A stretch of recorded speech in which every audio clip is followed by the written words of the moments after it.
I tell you what, sometimes I just get these crazy ideas, and this is not the first time that I've done anything like I'm going to do. There's been other times where I've, read little excerpts. In fact, I've read quite a large excerpt from the same book I'm going to read from tonight. But I'm going to try to do something different. I'm going to do my very best to forget you're there, to pretend that there is no one watching me, be it the three that are here now or whoever may show up while I get ready and prepare for this, because I'm going to try to do right around 5 or 6 different inflections in my voice. I don't really do voices per se, but different inflections in my voice, and I'm going to do my best to tell a story. Now, this will be the first part of a 2-part reading of Captain Ahab's speech on the quarterdeck to the entire crew. One of the greatest things I've found in my life is to be lost in a novel. Yeah, movies are good. Yeah, they are. Music is great. If anything, it's tied with books. But books, man, there's something to be said about a great novel, about immersing yourself in a vast, created thing. I like, there are some good short novels, don't get me wrong, or novellas, shorter stories, but I like something like Moby Dick, something like The Shining by Stephen King. There's tons. And instead of getting into it now, let me have a drink.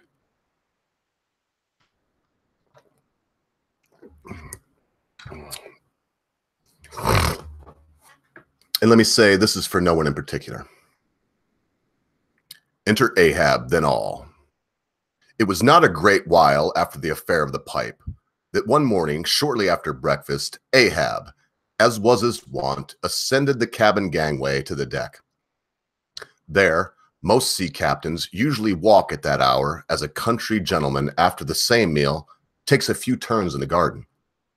Soon his steady ivory stride was heard, and to and fro he paced his old rounds upon planks so familiar to his tread that they were all over indented like geological stones with the particular mark of his walk. Did you fixedly gaze too upon that ribbed and dented brow? There also you would see still stranger footprints, the footprints of his one unsleeping, ever-pacing thought. But on the occasion in question, those dents looked deeper, even as his nervous step that morning left a deeper mark. And so full of his thoughts was Ahab that at every uniform turn that he made, now at the mainmast and now at the binnacle, you could almost see that thought turn in him as he turned, and pace in him as he paced, so completely possessing him indeed, that it all but seemed the inward mold of every outward moving. "D'ye mark him, Flask?" whispered Staub. "The check that's in him pecks the shell. 'Twill be out soon." The hours wore on. Ahab now shut up within his cabin, anon pacing the deck with the same intense bigotry of purpose in his aspect. It drew near the close of day. Suddenly he came to a halt by the bulwarks, and inserting his bone leg into an auger hole there, and with one hand grasping a shroud, he ordered Starbuck to send everybody aft. "Sir," said the mate, astonished at an order seldom or never given on shipboard except in some extraordinary case. "Send everybody aft," repeated Ahab. "Mastheads there, come down." When the entire ship's company were assembled, with curious and not unwholly apprehensive faces, were eyeing him, for he looked not unlike the weather horizon when a storm is coming up.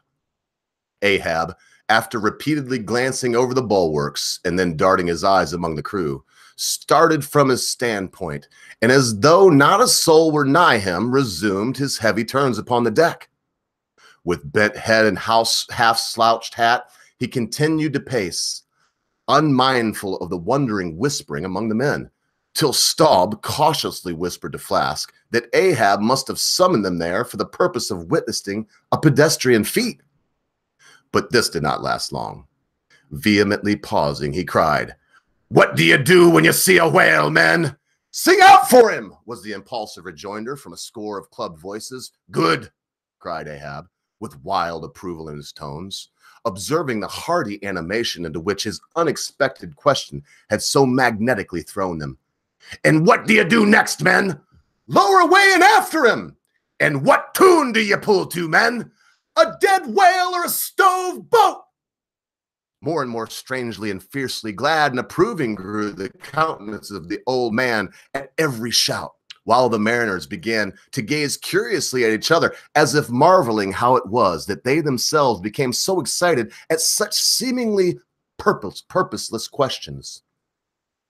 But they were all eagerness again, as Ahab, now half revolving in his pivot hole, with one hand reaching high up a shroud and tightly, almost convulsively grasping it, addressed them thus. All ye mastheaders have now heard me give orders about a white whale. Look ye, do ye see this Spanish ounce of gold? Holding up a broad, bright coin to the sun. It's a $16 piece, men. Do ye see it? Mr. Starbuck, hand me yon topmaul. While the mate was getting the hammer, Ahab, without speaking, was slowly rubbing the gold piece against the skirt of his jacket, as if to heighten its luster. And without using any words, was meanwhile lowly humming to himself, producing a sound so strangely muffled and inarticulate that it seemed the mechanical humming of the wheels of his vitality in him. Receiving the topmaul from Starbuck, he advanced toward the mainmast, and with the hammer uplifted in one hand, exhibiting the gold coin with the other, and with a high raised voice exclaiming, Whosoever of ye raises me a white-headed whale with a wrinkled brow and a crooked jaw, whosoever of ye raises me that white-headed whale with 3 holes punctured in his starboard fluke, look ye, whosoever of ye raises me that same white-headed whale, he shall have this gold ounce, me boys. Huzzah! Huzzah! Cried the seamen, as with swinging tarpaulins they hailed the act of nailing the gold to the mast. It's a white whale, I say, resumed Ahab as he threw down the topmaul. A white whale. Skin your eyes for him, men. Look sharp for white water. If you see but a bubble, sing out! All this while, Tashtego, Daggoo, and Queequeg had looked on with ever more intense interest and surprise than the rest. And at the mention of the wrinkled brow and crooked jaw, they had started as if each was separately touched by some specific recollection. Captain Ahab, said Tashtego, that white whale must be the same one they call Moby Dick. Moby Dick, shouted Ahab. Do you know the white whale then, Tash? Does he fantail a bit curious, sir, before he goes down, said the gay-header deliberately. And has he a curious spout, too, said Daggoo. Very bushy, even for a parmacetti. Mighty quick, Captain Ahab. And have he 1, 2, 3, oh, good many iron in him hide too, Captain, cried Queequeg disjointedly. Oh, twiskety be twist like him, faltering hard for a word and screwing his hand round and round as though uncorking a bottle. Like him. Corkscrew, cried Ahab. Aye, Queequeg, the harpoons lie all twisted and wrenched in him. Aye, Daggoo, his spout is a big one, like a whole shock of wheat, and white as a pile of our Nantucket wool after the great annual sheep shearing. Aye, Tashtego, and he fans like a split jib in a squall. Death and devils, man! It's Moby Dick you've seen! Moby Dick! Moby Dick! Captain Ahab, said Starbuck, who with Staub and Flask had thus been eyeing his superior with increasing surprise, but at last seemed struck with a thought which somewhat explained all the wonder. Captain Ahab, I have heard of Moby Dick, but it was not Moby Dick that took off thy leg. Who told thee that? Cried Ahab, then pausing. Aye, Starbuck, aye, me hearties all around, was Moby Dick that dismasted me. Moby Dick that brought me to this dead stump I now stand on. Aye, and he shouted it with a loud animal sob like that of a heart-struck moose. Aye, and it was that accursed whale that raised me, made a poor begging lubber of me forever and a day. Then tossing both arms with measureless implications, he shouted, Aye, aye, and I'll chase him round Good Hope, and around the Horn, and around the Norway Maelstrom, around perdition's flames before I give him up. And this is what you ship for, mates. To chase that white whale on both sides of land and on all sides of the earth till he spouts black blood, rolls fit out. What say ye, men? Will ye splice hands on it now? I think you do look brave. Aye, aye, shouted the harpooneers and seamen, running closer to the excited old man. A sharp eye for the white whale, a sharp glance for Moby Dick. God bless ye, he seemed to half sob and half shout. God bless ye, men. Stewart, go draw the great measure of grog. But what's this long face about, Mr. Starbuck? Wilt thou not chase the white whale? Art thou not game for Moby Dick? I am game for his crooked jaw and for the jaws of death too, Captain Ahab, if it fairly comes in the way of the business we follow. But I came here to hunt whales, not my commander's vengeance. How many barrels will thy vengeance yield thee, even if thou gettest it, Captain Ahab? It will not fetch thee much in our Nantucket market. Nantucket market, hoot! But come closer, Starbuck. Thou requirest a little lower layer. If money's to be the measurer, man, and the accountants have computed their great counting house the globe by girding it with guineas 1 to every 3 parts of an inch, then let me tell thee that my vengeance will fetch a great premium here. He smites his chest, whispered Staub. What's that for? Methinks it rings most vast but hollow. Vengeance on a dumb brute, cried Starbuck, that simply smote thee from blindest instinct? Madness! To be enraged with a dumb thing, Captain Ahab, seems blasphemous, sir. Hark ye yet again, a little lower layer. All visible things, men, are but pasteboard masks. But in each event and every living act, the undoubted deed, there, some unknown but still reasoning thing puts forth the moldings of its features from behind the unreasoning mask. If man will strike, strike through the mask. How can the prisoner reach outside except by thrusting through the wall? To me, the white whale is that wall shoved near to me. Sometimes I think there's naught beyond. But 'tis enough. He tasks me. He heaps me. I see in him outrageous strength with inscrutable malice sinewing it. That inscrutable thing is chiefly what I hate. Be it the white whale agent or be it the white whale principal, I will wreak that hate upon him. Talk not to me of blasphemy, man. If I'd strike the sun, if it insulted me. For could the sun do that, then I could do the other, since there's ever a sort of fair play herein, jealousy presiding over all creation. But not my master, man, is ever that fair play. Who's over me? Truth has no confines. Take off thine eye. More intolerable is a fiend's glare than a doltish stare. So, thou reddenest and palest. My heat has melted thee to anger glow. But look ye, Starbuck, what is said in heat, that thing unsays itself. There are men from whom warm words are small in dignity. I meant not to incense thee. Let it go.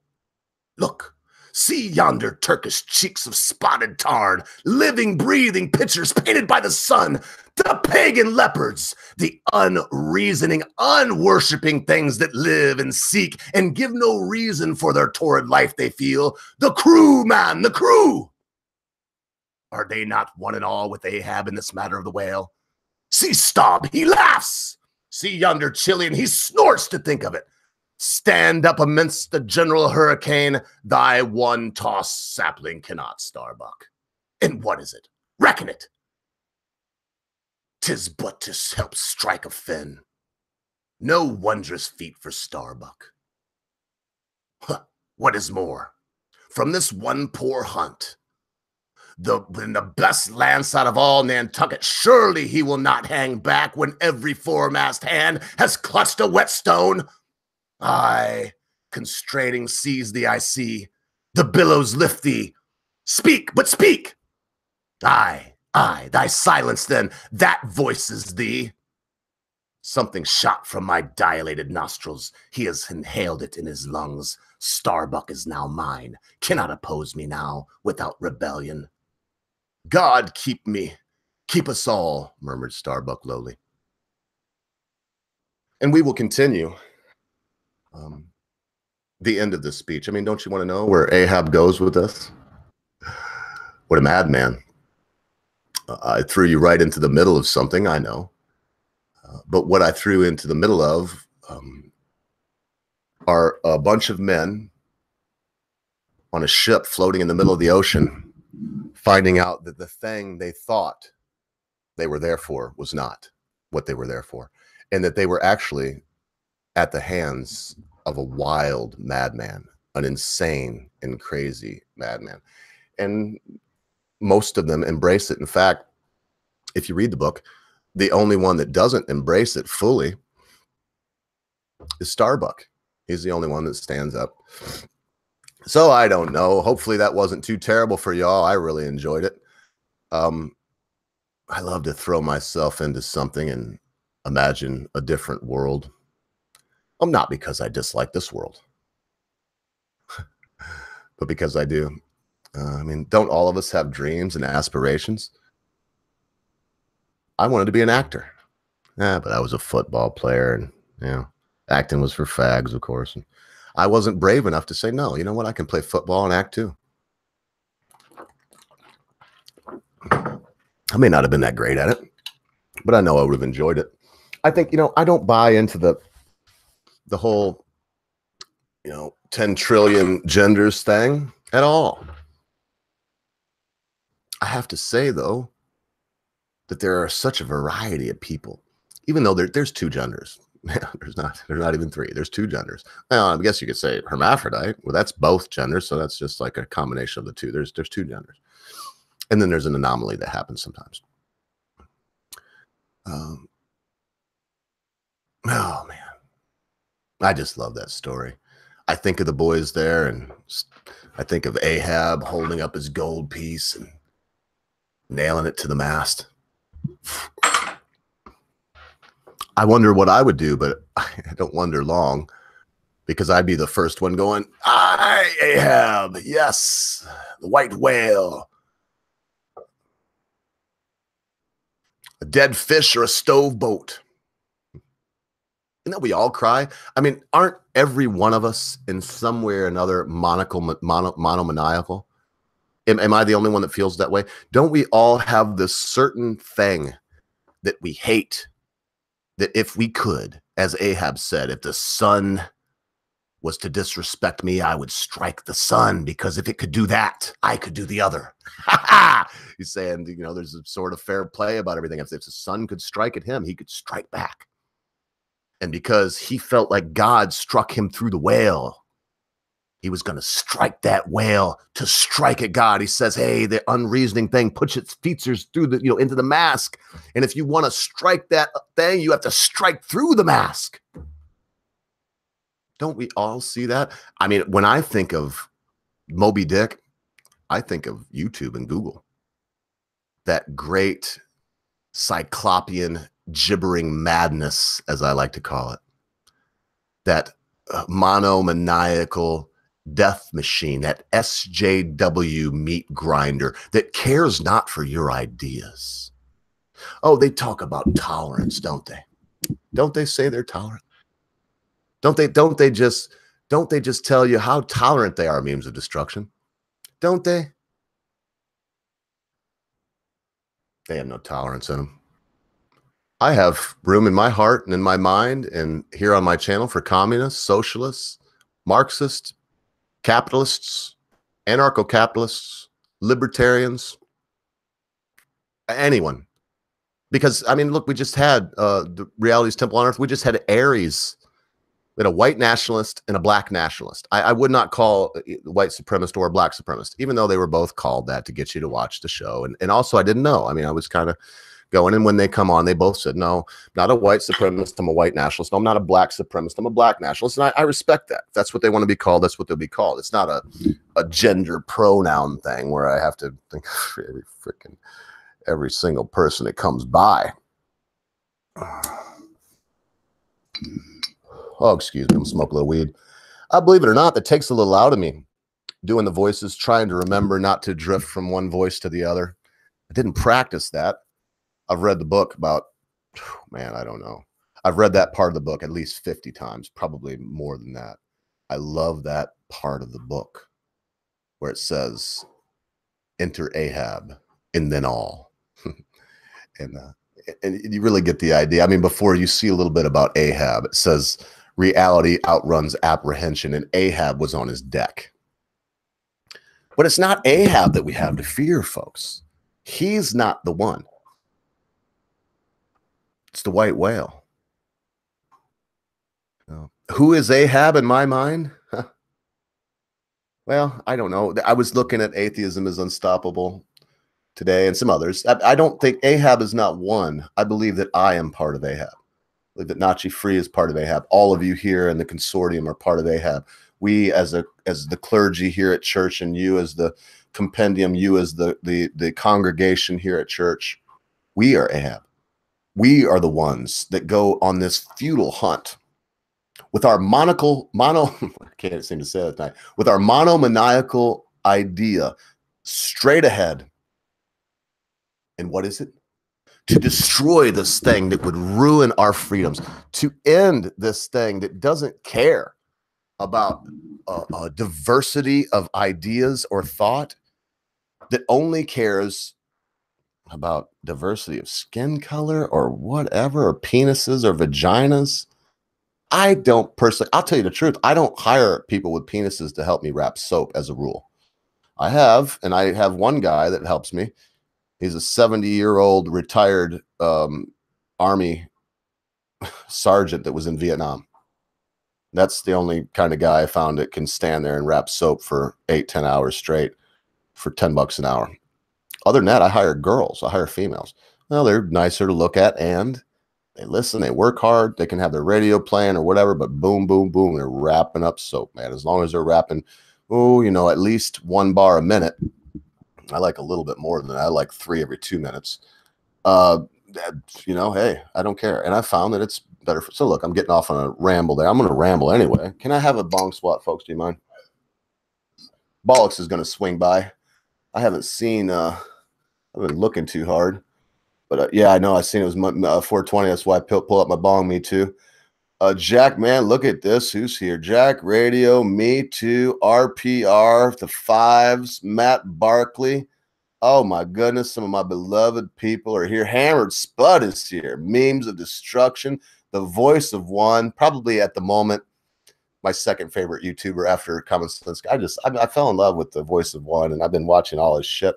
Actually, and he puts out a lot of material, but I've been going back and watching some old stuff because I'm already well caught up. And I want to hear more. So keep it up, voice of one. Oh, and of course, Jensen Quinn. Lord Quinn is here. We got Ashley Sargonaut here. And Quinn, I'm going to give her a wrench back. I'm going to give the girls that I like a wrench. That's just the way it is. But girls don't do anything that makes Quinn have me take it away. That's all I'm asking. Oh, so where do I get my glycerin from? What the hell? Glycerin. I don't know if I get it. What do you mean? What do you mean my glycerin? It's like nitroglycerin? I don't have heart problems. I don't take anything. I don't know what you mean by that, brother. I make my own hash oil and grow my own grass. I don't know if that's what you mean. Yeah, clarify it and I'll answer any questions. And look, I'm just busting time and trying to tell you what's on my mind. When I read old stories like the one I just read, like what I tried to reenact there, and man, I tell you, it takes me away. I want to go on a Nantucket sleigh ride.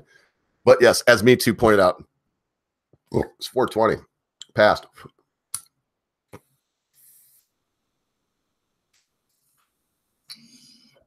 I had some bong swap. Oh Oh yeah. Trying to get. Oh. Oh, you talking about Bush, glycerin. Glycerin. Stoned on pot again. Stoned on pot again. And she looks around me. I don't know. Maybe I'll play y'all a song while we wait. I got a guitar over here. I don't know what to play. I got my favorites. Ooh, definitely got to tune this baby up. I can do it while we talk. It just sucks because you're going to hear the keys clicking and, you know, the change in weather is so hard on these guitars. Wow, that moves out that much. No one. Sorry. Oh no, I'm doing this. I might not even play a song. No, I'll play a tune. I play when I play often on the channel. I love this song. And it's for the Sargonite. They are too. They're that loose. Daggone change of weather, man. We got a lot of humidity in here. It just plays hell. I shouldn't just have this guitar laying out. This is a 1978 Washburn, but I like to be able to just grab it and play it. And it is a tool. It is, you know, it is an instrument. It is something that's made to serve me.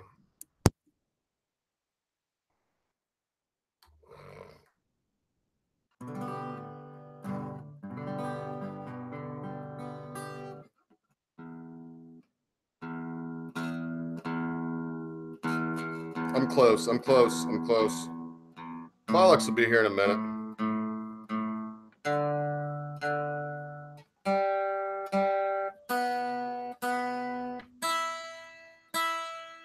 One thing that will bother me though is an out of tune guitar. People do it all the time in the bars and whatnot.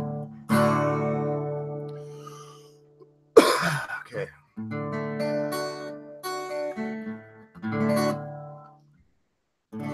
The garter snake crawls lazily through the tall yellow-headed sour grass. There is cool, clear water in a tall, clean glass. Light hits the glass sideways and comes through the water tilted. I see the condensation on your hands. Feel the glaciers melting in a warm, soft wind. Oh, it covers up everything. On the day your love came screaming through me.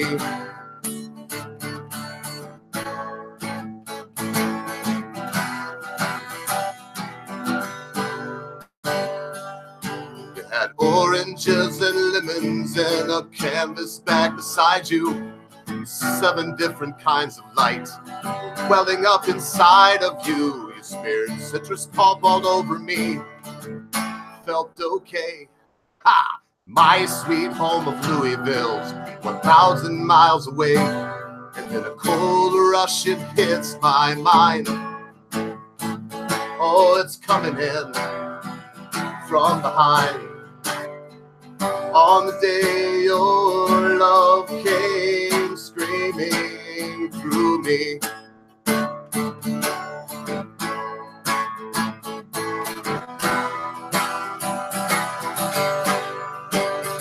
Oh, in the fresh light of day, I felt something.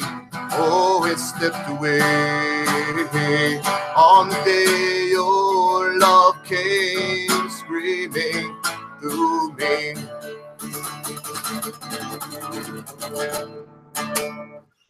You know what? I'm gonna play one more for y'all. Somebody tell me first though, is that horrible to sound? Because I can change it to this. Let me just play a bar or two like this, and somebody tell me if that was better. I'm just gonna play like a bar of the same song because I want to know if that was better or if this is better. Oh, in the fresh light of day, I felt something. Oh, it slipped away. So which way was it better, the first way or the way that I just did it? Just give me a 1 for the first way or a 2 for the second way. and I'll play y'all one more tune. I'm going to send this link to, excuse me, to Bollocks. I'm sure he's got something to say. Oh, and I can tune by ear, or I've got a built-in tuner on this, but I can tune it by ear. I can do phonetics.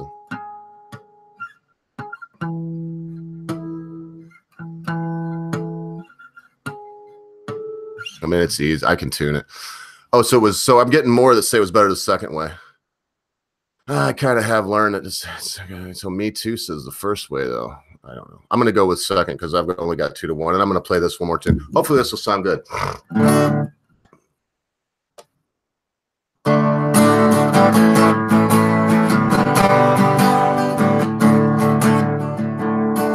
I broke free on a Saturday morning.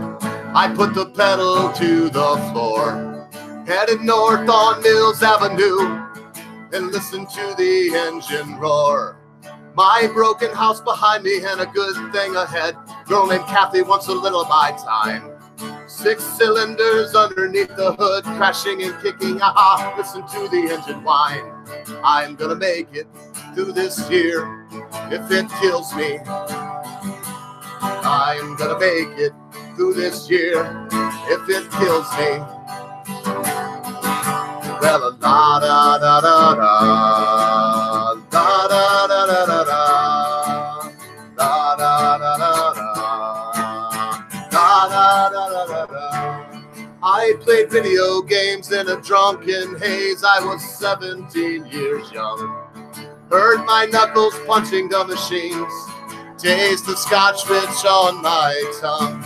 Then Kathy showed up and we hung out, trading swigs from a bottle, all bitter and clean, locking eyes, holding hands, twin high maintenance machines. I'm gonna make it through this year if it kills me.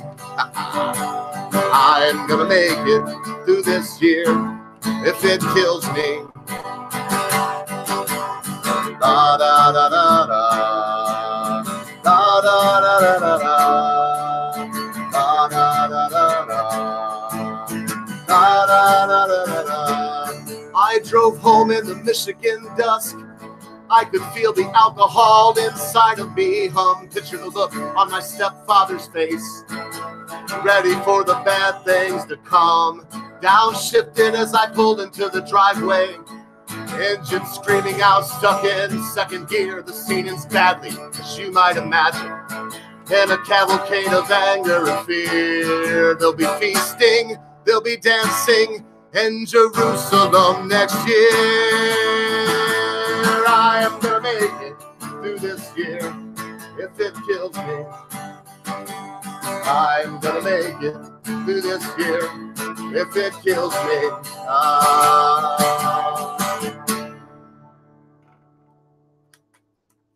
All right, hold your applause.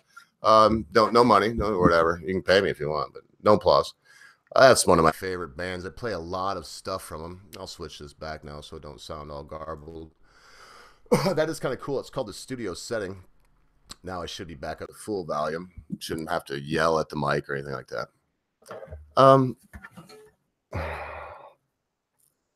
You know, I guess in my heart, I've never taken a trigonometry class in my life. The biggest math class I've ever taken was Algebra 2. Didn't have to take it for what I mean. I could have done it on my own. And a lot of people in the field that I've studied, at least psychology, did. I did not. What I did do, though, because look, math is good for your brain. It makes you smarter. You know, doing math drills makes you smarter. But music makes you smarter too. Learn to play the piano. Learn to play the guitar. Learn to play the violin. Learn to sing. Learn to whistle. Do whatever you want to do. Make music. You could be working and be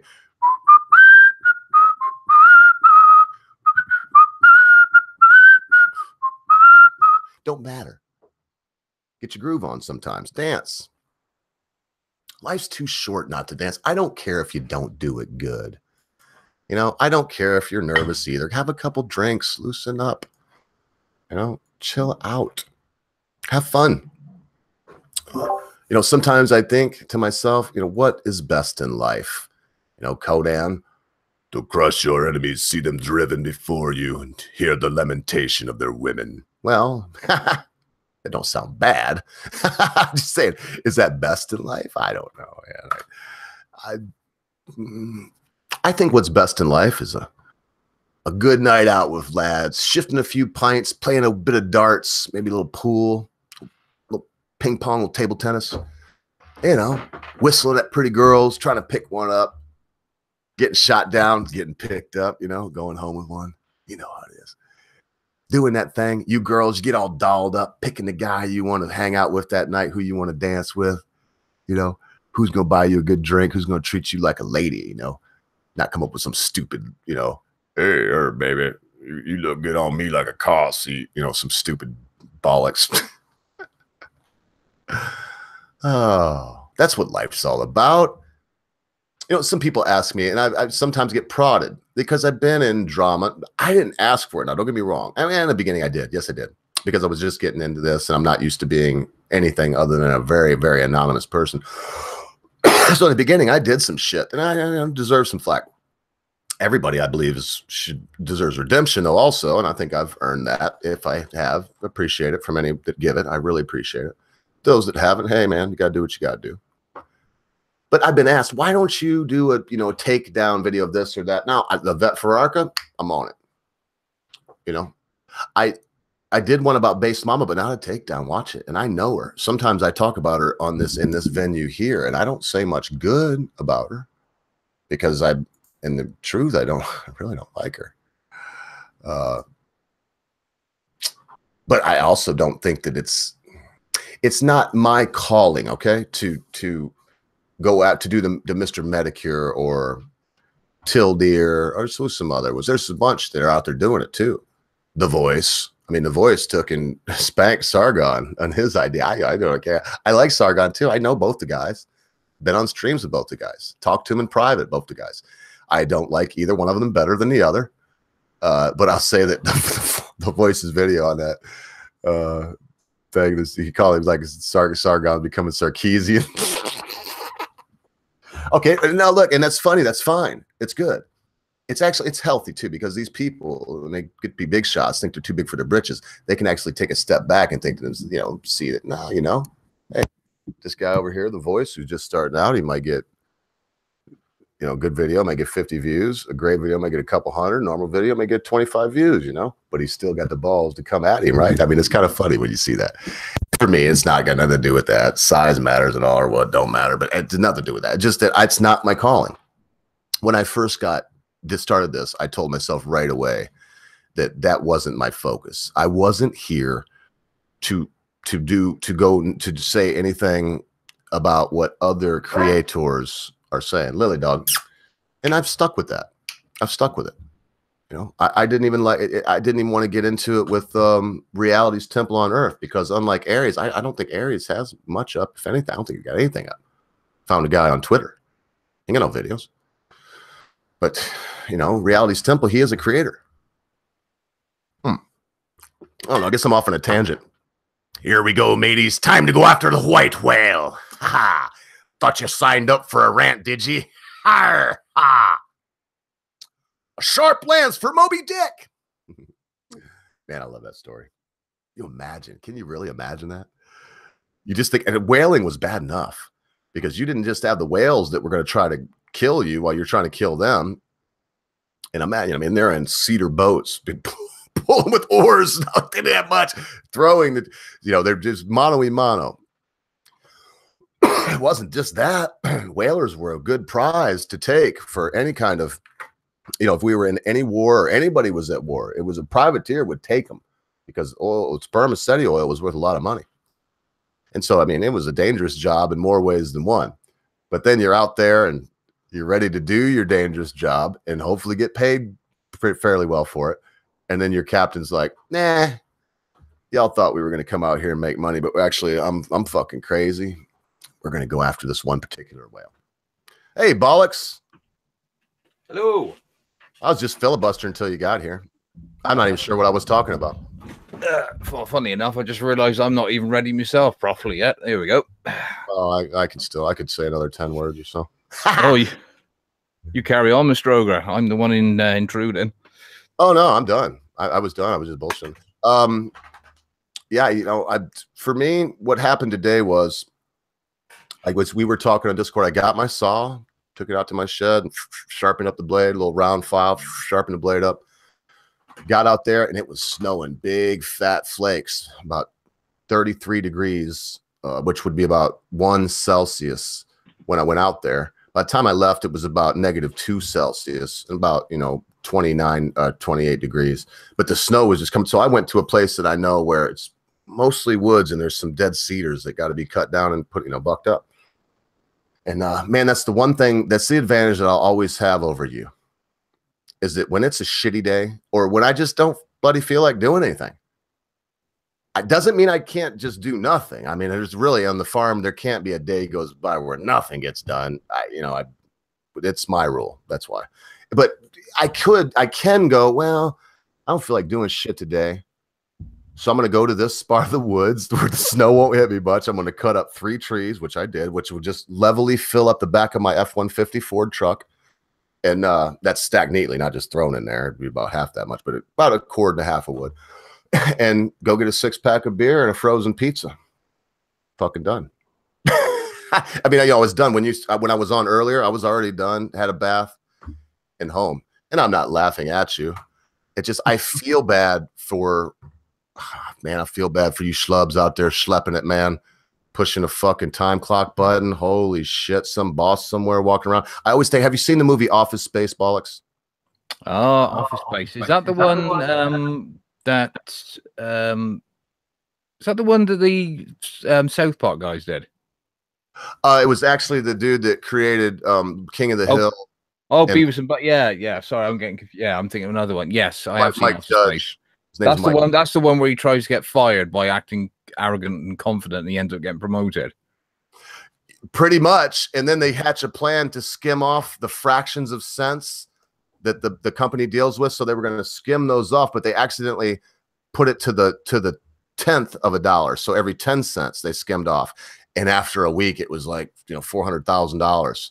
And so now they're looking at something they can't hide. Anyway, it's a great movie. But I think of that because the boss, right? Dude, man, sitting there before he decides to go batshit crazy. He's sitting there and he's this TPP report, right? And he's like, he forgot to put one on a box on an order. And so he's sitting there, he's working. And the boss comes by and says, hey, how you doing, man? I just wanted to remind you that we got to do those TPP reports. Would you make sure those? He's like, yeah, I've got it right here, a memo. Thank you very much. And he's working. 5 minutes later, hey, man, no, different boss, of course. And this happens 7 times until it's the big boss that's always got his stupid coffee mug in his hand. And he comes around and he's like, I noticed that you didn't put the TPP reports on the last order. Yeah, we're going to have to go ahead and have you do that from now on. You know, it's that kind of dick. And it's like, Lord, when I see that, I can imagine prison wouldn't be much worse. Well, maybe I ought to give the alternative a try sometime. Go rob a fucking bank. I mean, you may get away with it.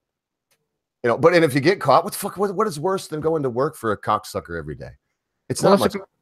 That's a great idea, Mr. Ogre. It's just living in a rural area like I do. There are no banks left around here to rob. Son of a bitch. Well, and you don't want to go after like the mom and pop store or anything. You'd want to hit something that was federally insured, or, you know, in your case, what do you call it? Crown insured or something? I'm sure your banks have some kind of insurance against robbery or whatnot. It doesn't hurt the people that have their money in there.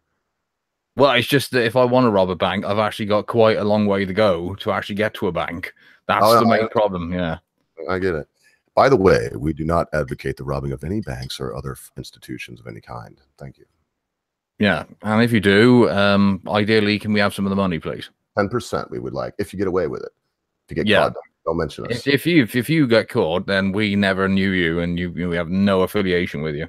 Nope. And the whole chat will stand up for us. So if, you know, if Fives goes and robs a bank tomorrow, like, I was in this, man, everybody Fives will be like, Matt Barkley will be like, he'll stand up in court. And man, I've never seen this guy. I don't know who the fuck he is. Oh, man. I don't know. I just wanted to bullshit for a minute. Sounds good to me. Fun day for me. What's going on with you since you made it out of work alive? Oh, well, I've just been doing my usual chores, you know. It's mainly attending to my animals at the moment because the same routine every day. Go out at when I get home. I put the chickens to bed. I let the rabbits out so they can have a couple of hours of running around. And then about 9 o'clock, 10 o'clock, I will put them back in. I will feed them all separately. And at the moment, it's quite a mission out in my garden because my garden is probably about 90% solid clay. And with the amount of rain we've had of late, it is getting a bit boggy out there. So it's quite a fun mission every single day to see how much shit I can keep off of me every time I'm going out there to try and, you know, do the simplest of things. All I can say is roll on summer, for fuck's sake, because this winter is getting on my tits. Man, my throat's sore right now. I did that. I don't know if you watched that thing I did earlier. I was doing like some voices anyway, and my throat's already sore. But I have the same feeling because it's been extremely cold, even for around here. Negative 40 degrees Celsius without the wind chill, negative 30 degrees Celsius, that cold. And then it warms up. Like yesterday, it was 45 degrees Fahrenheit. So what would that be? That'd be like 7 degrees Celsius.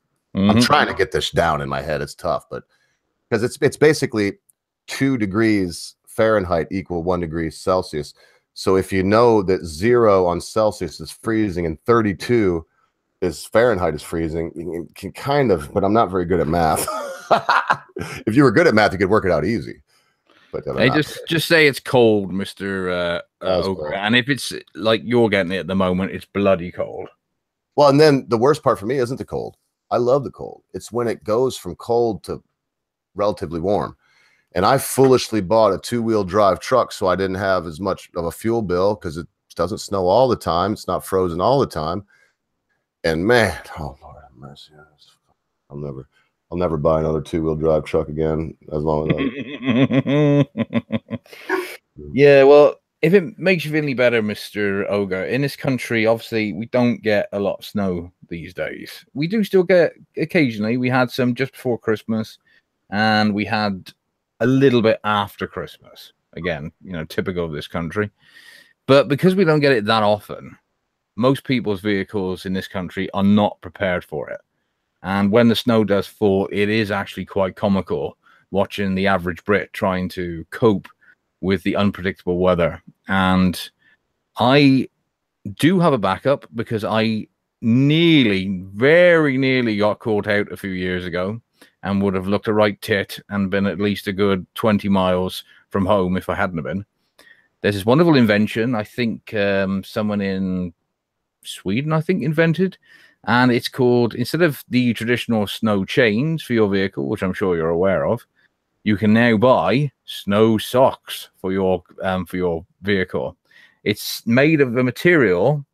It basically, the bloke who invented it got the idea from when you see trekkers into the snowy mountains, they will very often put socks over their boots. And the reason they do this is because the snow will stick to the material of the sock, giving you grip. So what they did, they copied that idea, turned it into a cover for your tires. You put it over your tires, and your tires can now actually stick to the snow, and you get grip. And it is so much simpler than chains, and it works an absolute treat. So I've always got mine in the back of the car just in case. So you're telling me you've used these things and they work? Absolutely. They literally saved my ass about 6 years ago.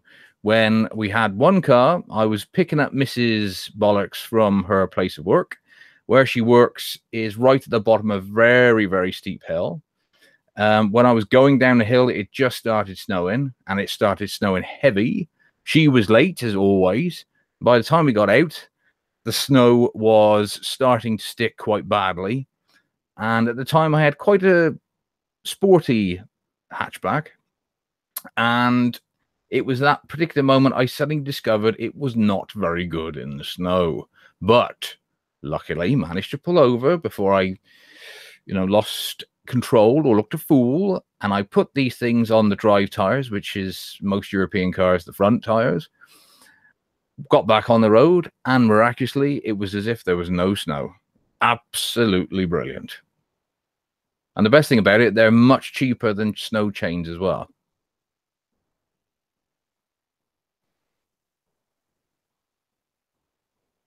You're muted, I'm afraid, Mr. Ogre. Oh, I was kind of reading, moving my mouth while I was reading this. Crumple Point just said, had to postpone my own stream and 2 vids because he's sick. Man, I'll tell you what, if you like comics, Crumple Point actually does, run-throughs of some pretty good, and if you like comic books, check out Crumple Point. I'm not even kidding. He's another one of my, you know what I did today, bro? I went through my, I went through my sub list. It was near 400. It was over 350 of them. And I just click, unsub, click, yes, click, unsub, yes, click, unsub, yes, click, unsub, yes, click, unsub, yes, for about an hour, a little over. And I've got it down now. I mean, I've got it down to the real deal. I can read them off. I got the White House, of course. I got Alex Jones.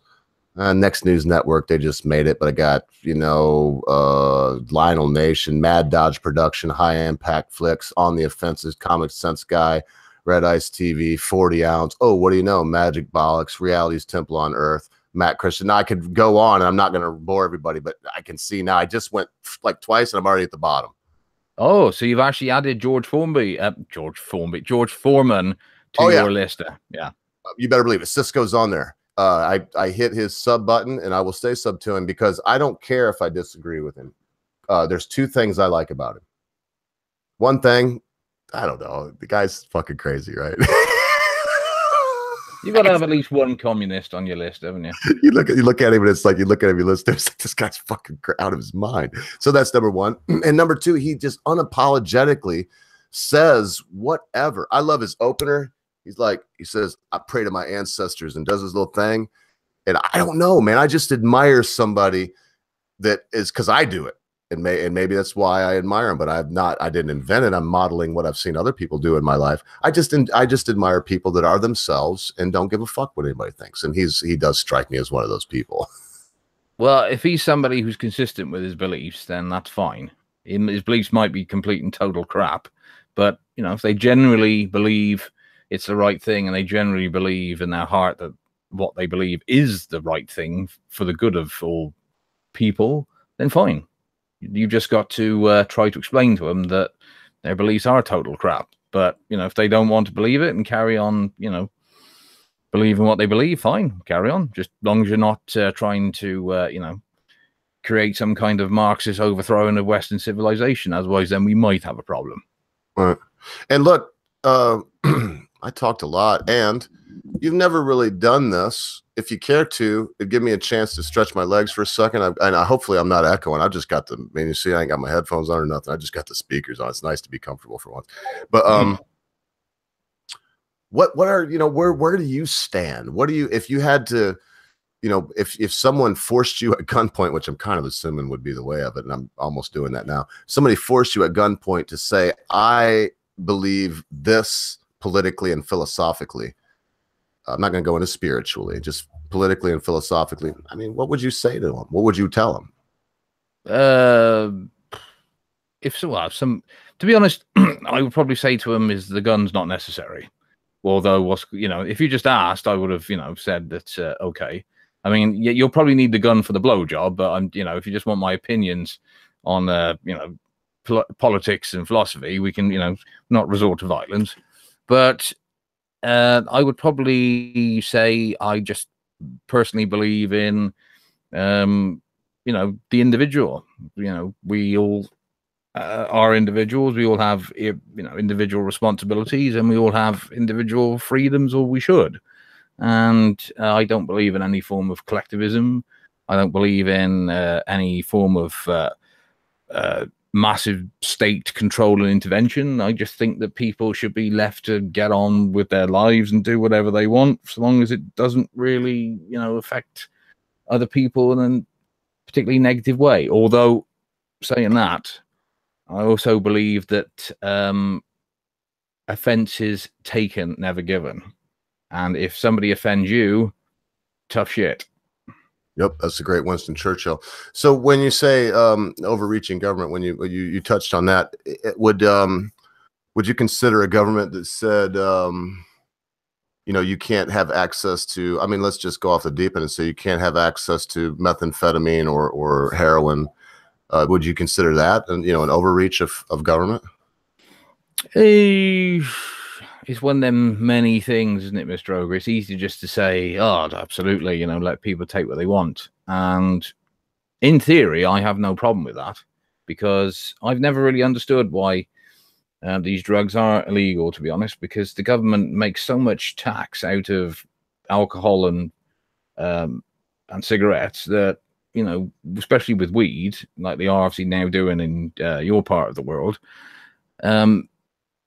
Even the most strongest drugs, they could, tax at ridiculous rates and bring in so much money if they just allowed it. And of course, if it was, legal, then it would have to, the companies that sold it would be under, scrutiny of government regulations and rules on what could actually be in it.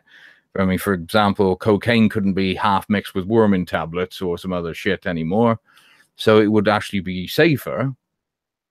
So yeah, it's a difficult one. I wouldn't say I know enough, Mr. Ogre, to give a definitive answer because I've never actually really been into drugs that much. But well, you touched a nerve there. When some dumb son of a bitch, I would rather have, I mean, not that I've ever used the drug, but if I had, I would rather have a match head of coke that just fucking, it's like, ooh, man, a couple minutes later, it's like, you're ready to salsa dance. And then a big old line that's half baby laxative or wormer, like you said. I mean, good Lord, whoever's doing that should be beat. And that is my number one. Look, during Prohibition, they said, "Oh, watch out! You get the wrong liquor, it'll kill you." There's only 2 examples of people dying from liquor. Do you know how that happened, Magic Bollocks? Are you aware of what I'm talking about? That's not the blokes who blew themselves up, was it? No, the government poisoned 2 large batches of liquor, just enough to near kill you, and it did kill like 12, 15 people in one case and over 20 in another. But for everybody else that didn't die, it made them deathly sick. So they could say, look, be careful, you might get. That's the only instance of it. I mean, people that, if you don't regulate something, if you don't make it illegal, I should say, there's no reason to make bathtub jam. There's no reason to cut shit with worms. It drives down the prices. People quit killing each other over it. The ghettos dry up. People get regular jobs. It actually is. All you got to do is look at Portugal. It's been a net gain. Yeah. So there's always a reason behind it. And with Prohibition, of course, there was serious money to be made, wasn't there? From the people. Well, and I'm sorry. When you said that, cut the coke, man, I was like, why do morons do that, man? Just give me the whole pure shit. Tell me it's pure so I don't kill myself. And I'll just make like a little tiny, just a little match head, a little bumper. Boom. And that's another innocuous drug. If I can shit slam 2 pots of coffee, which I can go out there. I got Kona coffee. If I can make 2 back-to-back cups of coffee, let them cool. Fast as I can chug them, brother. 24 cups of coffee. Boo! It's hard to even do that much cocaine to get you that high. I mean, again, not that I would know. But yeah, I mean, fuck yeah, I've done so much coke. I love cocaine. It's one of the best drugs on earth. It should be fully legal. Anyway, go ahead, Karen. And I haven't done it in years. I'm a little old now for that kind of hijinks. Have you ever thought of running for Senate, Mr. Ogre? I think you'd be quite good, don't you? You've certainly got the personality for it, haven't you? Well, some folks hired me as a preacher a few years ago, and then several people hired. I went from church to church for a while at my own request because I wanted to travel around the country at the time. But in the end, I think they realized that it didn't fit. They liked at the beginning. They liked the preacher that could speak well, that had a questionable background. But at the end, it was like, nah, he pinches too many young girls' asses. Let's get him the hell out of here. By young girls, I mean 20. Don't be crazy.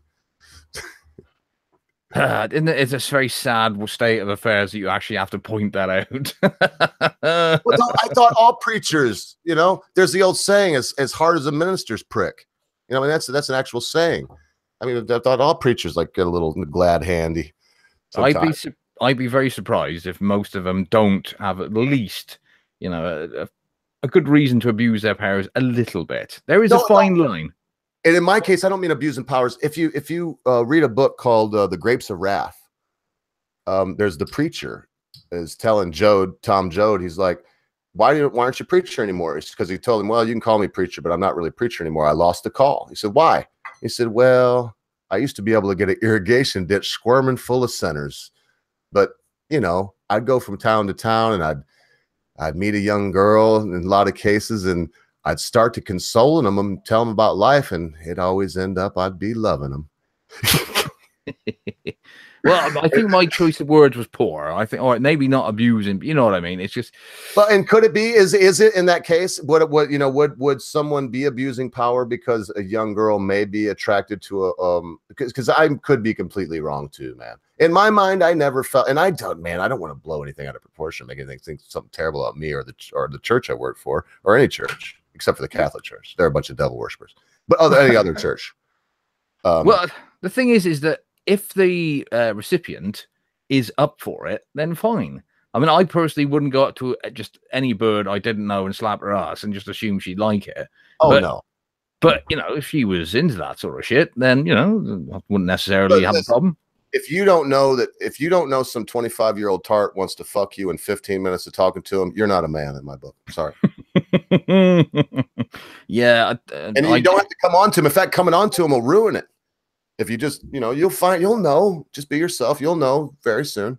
Yeah, it's not really that way round is the problem, Mr. Ogre. It's normally, yes, they want to fuck you, but you look straight at them and it's like, I don't want to fuck you.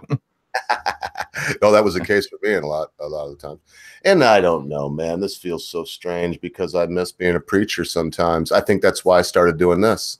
It was a good job. It was a great job. I didn't get fired either. I quit. What happened was I worked for a very conservative church, and I had a boy. It's a long story about how I got him, but he was living with me. He's 15.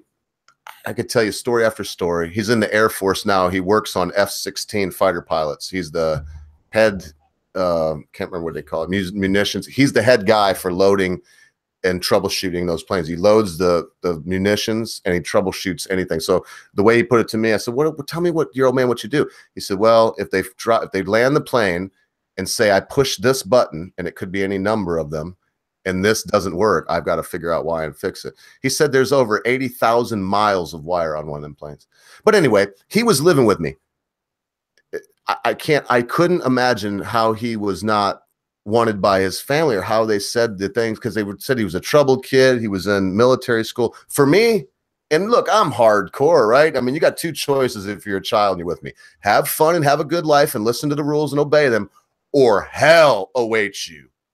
And by that, I don't mean beating you. I mean, oh man, what I like to do is make them stand on their toes and put their nose on the wall, and you put a dot there where their nose is when they're on their toes.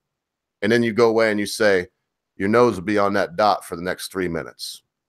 If you come off of it because you're tired, that's okay. But we'll break it down into minute sections, but there'll be 5 of those. You ready? And you know, we'll do things like that. Didn't take much with John. So make a long story even a little bit shorter, because it's already long. I took him to see Batman, the first Batman with Liam Neeson, you know, the fear thing and all that. And then unbeknownst to me, the next Sabbath, I go to church on Saturday, and the next Sabbath, the preacher got up there. He was a guest speaker and talked about how you were going to hell if you watch Batman. I ain't even kidding you. I couldn't have known this. And then it got around because some kid, Jonathan, said something to one of the other boys. And one of the boys asked me if I would take him to see the movie. And I said, well, this is what I said to him. I was like, well, if you went and talked to your dad, and your dad was like, you could go. I said, Jonathan wants to see it again. I reckon I could take you and your 2 brothers. And so that got around it. I was called in front of a board, bollocks. I'd worked for this church for 6 months at the time. They moved me from where I was to there, paid for everything. So let me make a long story short. I got there, and they were like, you need to repent of this and go in front of the church and tell them that you shouldn't have done this, and everything will be fine. I said, everything will be fine. I said, well, I'd like to hear more. And they gave me hell for a little bit. And then when it was my turn to speak, I said, well, I've got another idea. I said, my son is really, really cool. And since I've already heard the word fired bandied around, and I have a 1-year contract in my house right now signed by this board right here. So why don't we do this? We'll say that it didn't fit. You'll pay me the next 6 months' salary and my cost to go back home. We'll just call it the same thing it cost me to get here, and I'll fuck off. They wanted to get out of it right then. They were like, oh, no, blah, blah. I was like, no, man, you all already made me feel uncomfortable. I don't believe I could exercise my duties in this church anymore after this situation. And yeah, and I got what I just said. I did the office space. I got 6 months fully paid and full on paid to get my stuff back to where I came from 6 months before. And I never worked for another church because, I mean, at that point I realized that it's only, and maybe that's why I don't fit in here with everybody, because it was only a popularity contest and who could suck the most cock, Magic Bollocks, and I don't suck cock, sir. Well, like you said, unless, I mean, you can, I don't know. We all have our price, but thus far I haven't. No, I haven't found your price yet, Mr. Ogre, because I've had none of your draw around my old gentleman yet. But the very fact that you actually managed to turn that situation into kind of your advantage is very admirable.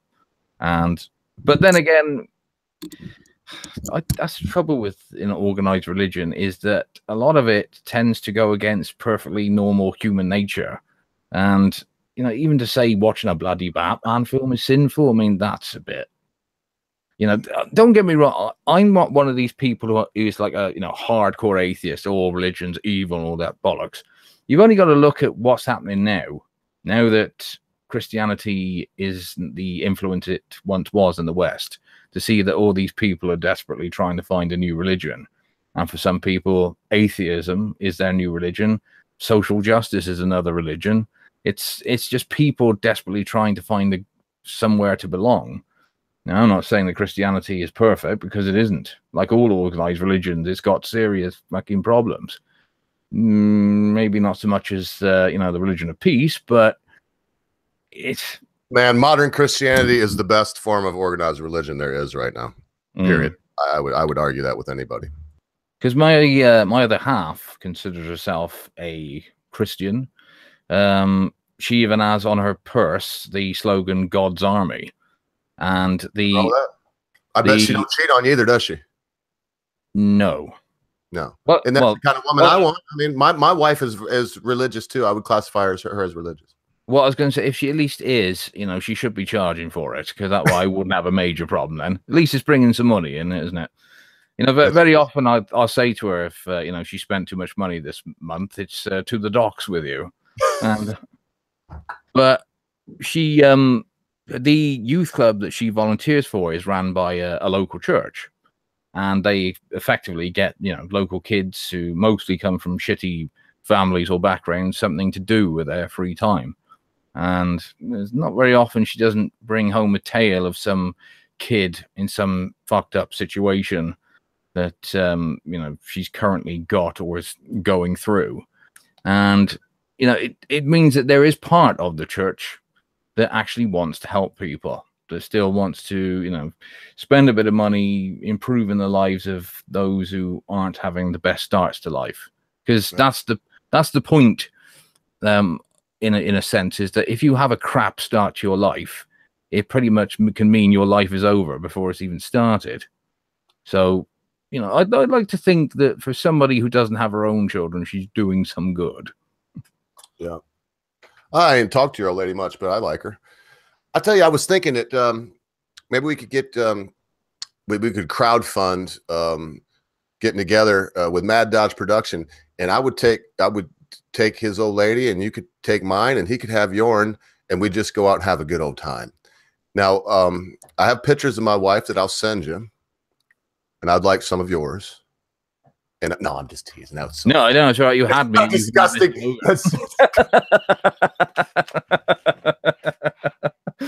I don't care who the rest of you. I've fucked a lot of you. I've got the one I wanted.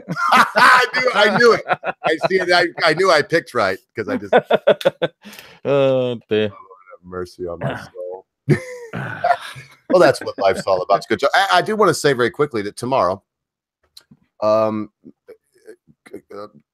course, Common Sense is he works all the bookings. So I believe First Ranker will be with us an hour early. You can come on whenever you want, Bollocks. I'll be going on an hour early tomorrow. But when the show proper would start, so at 9 o'clock, Greenwich Mean Time, Magic Bollocks and I already talked about, we're gonna do a little satirical thing. We're gonna get some news. I mean, I'm not gonna say too much about it because we want to be funny, but we are going to have some. That's it. We're gonna have some satirical news from what was that one you were sending me? The sporty, the what was it? The Sunday Sport. Oh, the Sunday Sport. Now, I expect most of the people in the chat who are from the UK will know exactly about this paper. It is absolute legendary. I will send you later on, Mr. Ogre. There's a documentary that one of our channels did on the Sunday Sport from the late 90s, and the first story they cover, and this is absolutely genuine, I'm not making this up, they went to interview a lady who said that aliens had kidnapped her son, and when they returned him, they had turned him into a fish finger. And they're there actually, you know, talking to him, taking it seriously, and saying, "Oh, can we see your son?" And there she is with this little tissue, and she unwraps it, and there's this fucking fish finger, and they're saying like, "Oh, can he still talk?" No, but he fits in the freezer brilliantly. But I think that the Yanks will know the Onion. I'll be getting some articles from the Onion, and I sent you a couple today. They had one today that was like a lady wrote an article about she's seen a woman in the women's march that was in high school that called her a skank in front of the entire cafeteria and wrote "blowjob bitch" on her locker because she sat next to her ex-boyfriend. I mean, it was like a long, heartfelt, you know, thing. And of course, because you look at these people anyway, but it's we'll do that because, and here, look, art imitates life. It's as simple as that, Bollocks. I mean, as crazy as some of these stories are, like the women want to get, they're pissed because they don't get the flu as much as the men. What's next? I mean, what is next? Women already make more than men, by the way, per job, per same job. Well, you see, part of the reason why I chose Roger Melly as my avatar is because to me, working for Viz would have been my ideal job. I would have absolutely fucking loved that. To just your job being just making up ridiculous, funny shit. And then, but also the fact that almost like this to a certain extent, you can do it, but you can still just be a person in the street who nobody knows. You can still keep your anonymity. I always like the idea of that, but your name might be famous to certain people, but who you actually are as a person, not much so. I suppose the only other alternative to that would maybe like being on the radio or something where people know your voice and you might be funny, you might be entertaining, but you can still walk down the street as long as you don't say nothing. Nobody would ever know it was you. So that's part of the reason, and the fact that Viz is just very funny, or used to be. I haven't really read it for about 10, 15 years, but very, very satirical, and wasn't afraid of pushing a few boundaries, shall we say, my kind of comedians. There's only about a half hour's worth of Melly. I've watched it all about 4 times. They got it all compiled that I can find on YouTube anyway.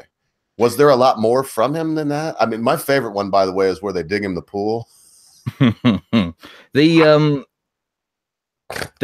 thing is that Viz is, even though it was popular, it was never like really big enough to do, you know, like his own TV series. The one I've showed you was just a one-off video they did from the early 90s, and it was voiced by 2 very popular comedians, one sadly no longer with us.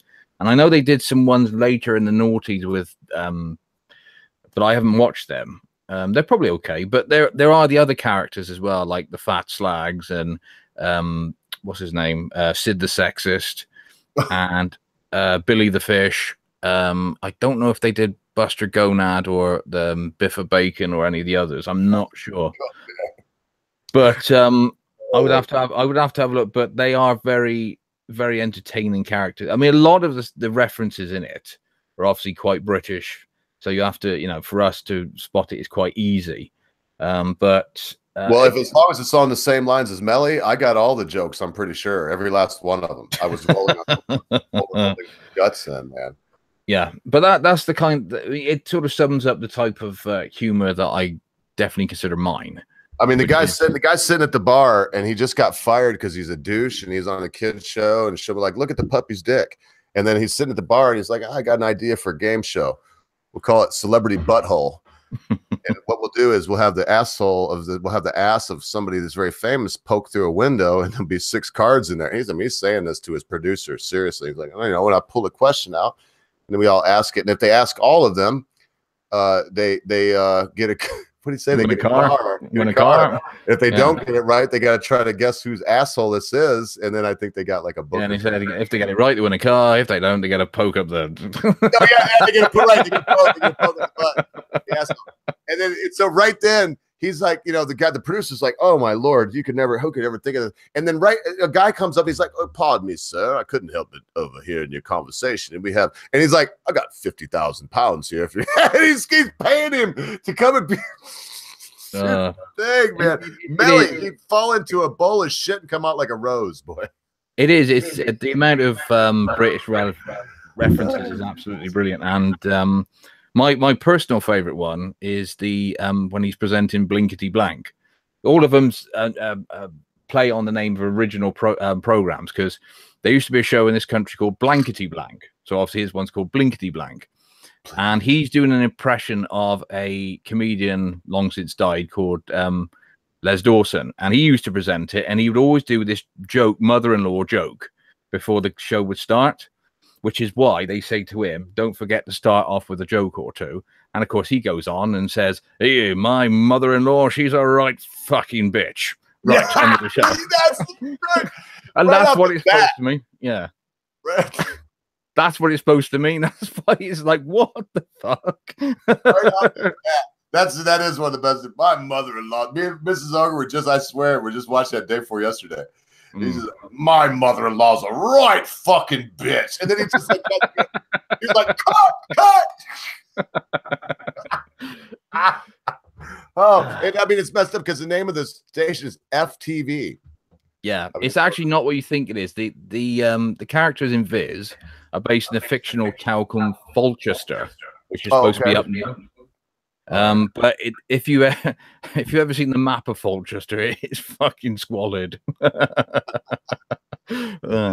Oh man. Well, dude, you know what? I'm gonna get the hell out of here pretty quick. Thanks for coming by, Bollocks, but we gotta do a show tomorrow, and you gotta work tomorrow. God save you. It's you lot that make the world go round. The hinterlanders out there doing the mundane things that make life easy for me. I'm thankful for it. Well, I do cut wood, and people buy wood from me, and I do other shit. But everything I do is a service. People need it. I perform the service. They come and pay me for that service, and I make money. They get what they want. Everybody's happy. No questions asked other than how much is it? This is it. Here you go. Thank you very much. See you next week. Have a good day. Yes. Well, unfortunately, I'm still part of the rat race at the moment. I don't know how much longer. It could be all right. It could be over in another 6 months. I don't know at the moment, but time will tell. Time will tell. I'm not the only one at the moment, so I've been lucky in respect, because a lot of people over the last 5 to 6 years have ended up what's called losing their jobs and ended up in bad situations. So I can't complain, really. Well, yeah, you can, but you're choosing not to, and that's very admirable. Well, there's nothing you can do about it, Mr. Ogre. At the end of the day, you have to take life as it comes. You will have bad patches. It's just how you deal with it. Yeah, that's a fact. Well, and it's I hate to quote him, but it was Abraham Lincoln that said, any man can deal with adversity. Any man can look noble in adversity. Give a man power and you'll see his real character. So, I'm sure you'll be able to deal with any adversity that's thrown your way, because any man can do that. We're pretty lucky that we're not prime ministers and members of parliament and presidents and whatnot, because it's just a pain in the bloody ass. Look what Trump's going through. You know? Well, I don't think they'd give me power. For one thing, France wouldn't exist anymore. I'd be right with you. I'd crawfish on them frogs so fast and make their bloody head swim. The first thing I do is pour every bottle of that battery acid bullshit they call wine down the gutter. I'd rather give me some Chianti or a nice California vintage, a good Cabernet Sauvignon from Napa Valley. That French shit, yeah, it's garbage. And they say so. And by the way, since we're on France, they all talk about their food and how good it is. Frog Royal. Have you ever eaten that shit? It tastes like it's like a tallowy. Ugh. It's like somebody gave you some butter with specks of meat in it or something. I don't even know how to. It's the most disgusting thing I think I've ever eaten. I mean, all they eat is frogs, bloody snails, and liver guts. Goose guts, whatever. Anyway, that's it. I don't dislike the French. I almost said frogs again. I don't dislike the French, but they smell funny. The women don't shave their armpits, and they're very pompous. I just think they should get a grip. I'm very proud to see that I've managed to bring out a little bit of xenophobia in us all today. Well, I did have a co-host called the Britisher for about a year, and his disdain for the French is you can cut it with a knife. It's palpable. It's a very absolutely. I mean, us and the French, we go back quite a long time with our conflicts, and the fact that we haven't been involved in any sort of major war with them now since the 1940s is very disappointing. So we've got to be due some kind of conflict pretty soon. And wait, you mean 1840? You haven't had a war with them in 1940? Well, technically, we were fighting with them, weren't they? Until they did the usual of instead of picking up a rifle, they went straight for the white flag. Yeah, right. Yeah, they had dropped their rifle, put their hand up. There is that old joke, but sometimes it means Italian, sometimes it means the French, which is what you call 50,000 men with their hands in the air, the French army. Lord have mercy. We're going to get letters on this. The good thing is that a lot of our audience has already left, and we're down to our hardcore 9. They don't give a shit what we say. They think we're cool no matter what. Well, I don't know about that, but so far, and we'll hope that luck holds out. Well, they're either masochists and they keep coming back because they think it's painful, or they generally are, part of the congregation now, Mr. Ogre. They hang on your every word. Oh, I doubt that. It's you they're here for. So I don't know, man. What you got to say? Give me one last thing. I'm going to say something short. And I'm going to play these fuckers a song I haven't played in about 4 months and see if I can butcher it. I would say to everybody is have a look at the meme I made for Mr. Ogre today. I'm quite proud of it. That's my first meme I've ever made, and it's pretty much everything that sums up the man. His wonderful catchphrase that you will shortly hear at the end of this stream. It's poetry in motion. That's what it is. I can easily show that to him. I'll show it to him right now. Because I got it right here. I was happy with that. It made me feel good. Yeah. It's right here, folks. And I don't know what program did you use to do this? Oh, I didn't use a program, Mr. Ogre. I did the same thing I do with a lot of my stuff. I just go straight into a search engine. I put meme creator, and it took me to a website where you can make memes. Oh, let's see. But he basically took an old picture I sent him. You can see by the length of my beard. This was about, I don't know, 6-7 months ago. I don't know. I got lazy. In the old days, I wouldn't be caught dead on a live stream without my tie on. But you can see I've slacked off on that. But he just put my catchphrase around it. I did like that. This one also. Do you realize how many times I had to play the same video back, Mr. Ogre, because I kept getting parts of your catchphrase wrong? Well, you must have been surprised because all you would do is say, "What's your catchphrase?" I've got it written down because several people have asked me, and I've got it written down. All I got to do is copy and paste it. But I did like this one from The Voice also. Before weed, after weed. If you remember, I was asked who did this. I think it was JJ Soda Rock. It was in Discord. In any case, they took this picture and cut it out of a live stream with this. I don't know, this faggot boy face they caught me with.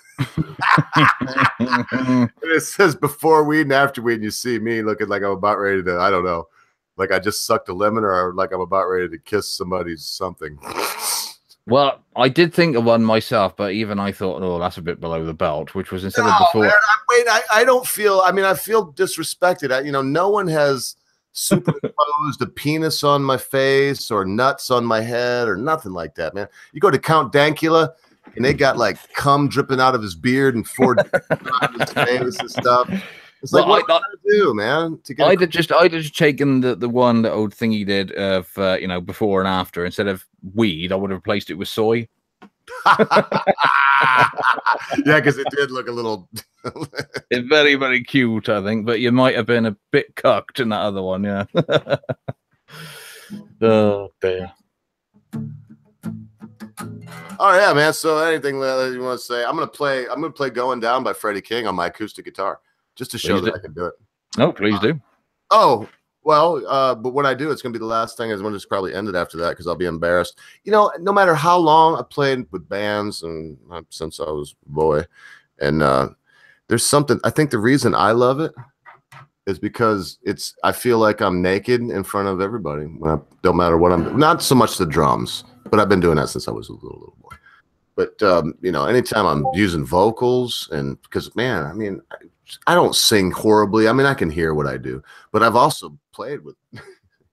I mean, I know there's good, there's okay, and there's terrible, and then there's outstanding. And I'm far from outstanding. Probably just borderline okay. But anyway, no, I was going to try to let you say your last word so I could build up my strength. I'll do it. This is Freddie King Going Down. No, that's fine. We'll save a final word for tomorrow, I think, because after time, I come up with a load of bollocks anyway. So what we shall do is we will play out in tune today. That's what we'll do. All right, brother. I'm going to set this over to studio. And this is Freddie King Going Down. Hopefully I can remember the lyrics.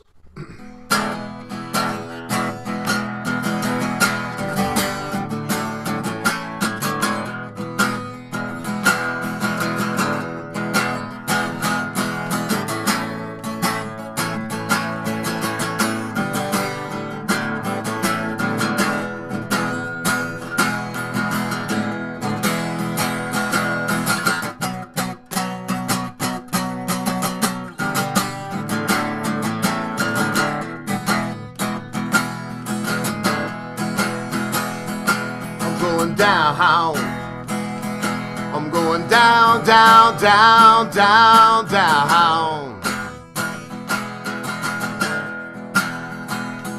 I'm going down, down, down, down, down, down.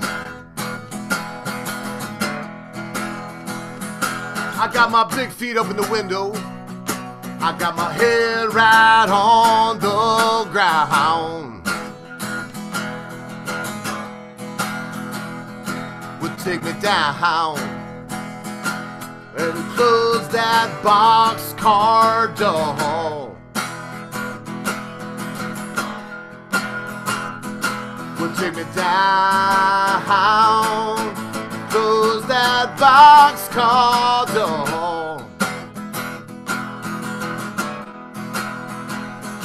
I'm going back to Chattanooga to sleep on Sister Irene's porch.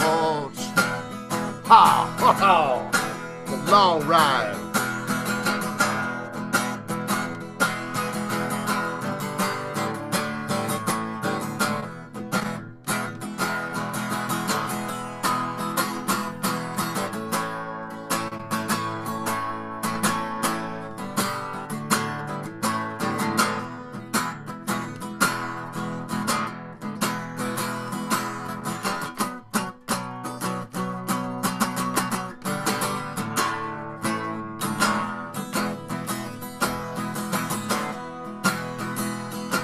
Going down, going down, down, down, down, down. Going down, down, down, down, down, down. I got my big feet up in the window, got my head right on the ground.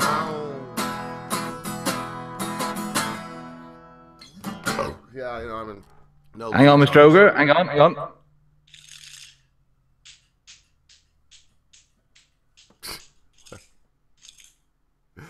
That's some kind of slow clap. What is that? You couldn't finish without a round of applause, could you? Oh no! Well, watch this again. That was excellent.